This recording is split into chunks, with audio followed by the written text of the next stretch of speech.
All right, let's make the dough first. Pour some water into a saucepan, then add 3 tablespoons of sugar and 1/2 teaspoon of salt. Give it a good stir until the sugar and salt are completely dissolved. These churros are easier to make than you might think.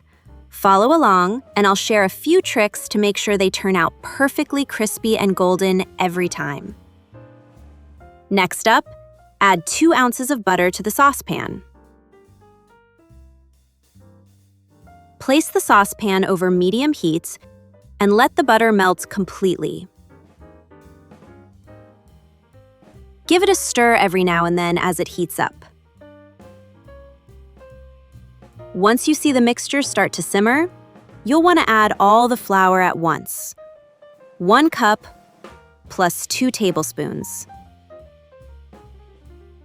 Then immediately start stirring with a wooden spoon. Work quickly so the flour cooks evenly. This step, drying out the dough, is super important if you want perfectly crispy churros. Oh, and a quick tip, use a heavy-bottomed pot. It helps control heat and prevents the dough from burning while drying. You'll notice a thin film on the bottom of the saucepan, and the dough should feel like soft Play-Doh. Transfer the dough to a bowl, and you'll want to spread it out into a thin layer. This way, it'll cool down faster. Let it rest for about 5 minutes while we get the eggs ready. Crack 1 egg into a small bowl and just beat it with a fork until combined.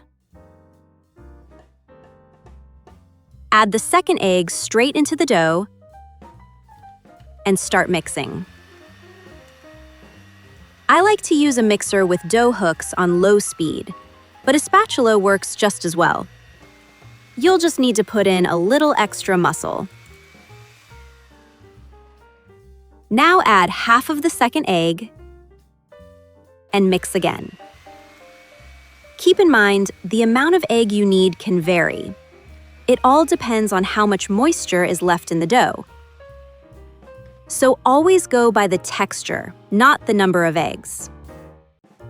My dough is still a little too thick, so I'm adding the rest of the egg and mixing again. Give it another minute, and let's see how it looks. You're looking for a smooth, elastic dough that's easy to pipe, but still holds its shape. If it's too thick, it won't pipe properly. Now that's perfect. Cover the dough with plastic wrap and pop it in the fridge to chill while we make the sauce. First, you'll need 2 teaspoons of cornstarch. Then add 2 tablespoons of water and mix well until smooth. Set it aside for now. Next, you'll want to chop up about 2 ounces of dark chocolate and add it to a clean saucepan. Then, sprinkle in 2 tablespoons of sugar and pour in 1/2 cup of milk. Now place the saucepan over low heat and let the chocolate melt. Then stir until everything is fully melted and smooth, and bring it just to a gentle simmer. Now back to the cornstarch mixture we set aside. Give it a quick stir, since it tends to settle at the bottom.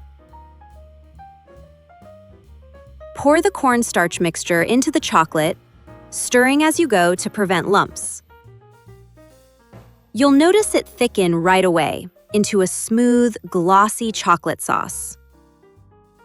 Remove it from the heat, give it one last stir, and pour the sauce into a serving bowl. Now for the fun part, Frying the churros. Pour enough oil into a deep skillet or saucepan so the churros can float freely.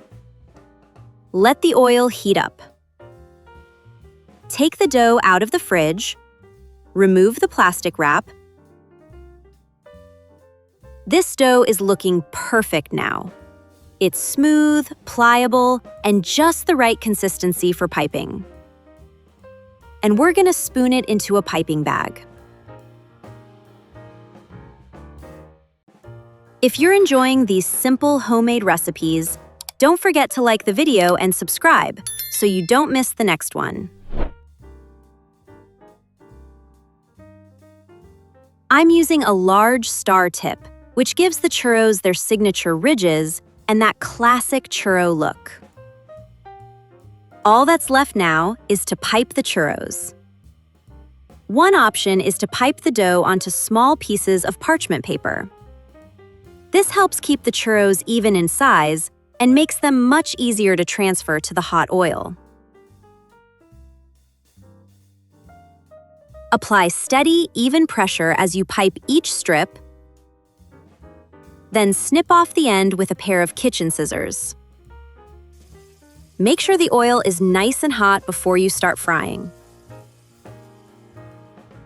Carefully lower the churros into the hot oil on the parchment paper. Once the dough sets, you can easily peel away the parchment paper. The oil temperature is key. Too cool, and the churros will absorb excess oil. Too hot, and they'll brown too fast while the inside stays undercooked.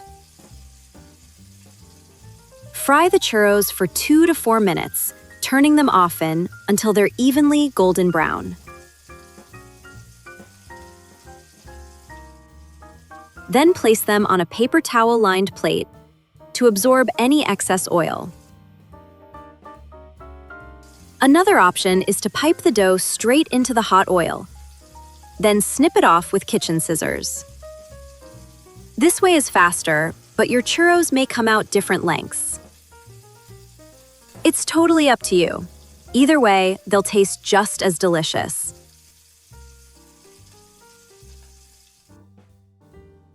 And here we have our perfectly crispy homemade churros. Serve them warm with this rich chocolate dipping sauce, the perfect match for these golden churros.